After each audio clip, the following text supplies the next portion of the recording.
రాముడు వనవాసానికి వెళ్ళిన తర్వాత నేలపై పడుకుంటున్నాడని తెలిసి భరతుడు 2 అడుగులు గొయ్యి తవ్వి అందులో పడుకునేవాడట. ఇలా ఎందుకు చేశాడంటే భరతుడు సింహాసనంపై కూర్చోవడానికి ఇష్టపడలేదు.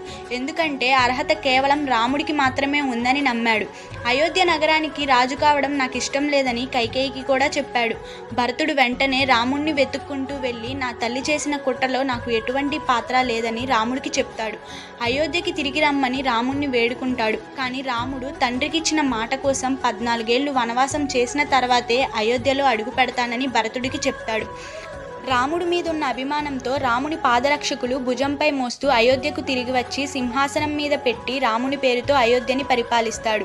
తాను కూడా ఒక సాధారణ మనిషిలాగా గుడిసెలోనే నివసిస్తాడు.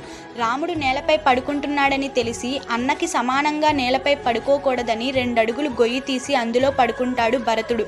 ఇలాంటి వీడియోస్ కోసం ఛానల్ని సబ్స్క్రైబ్ చేసుకోండి.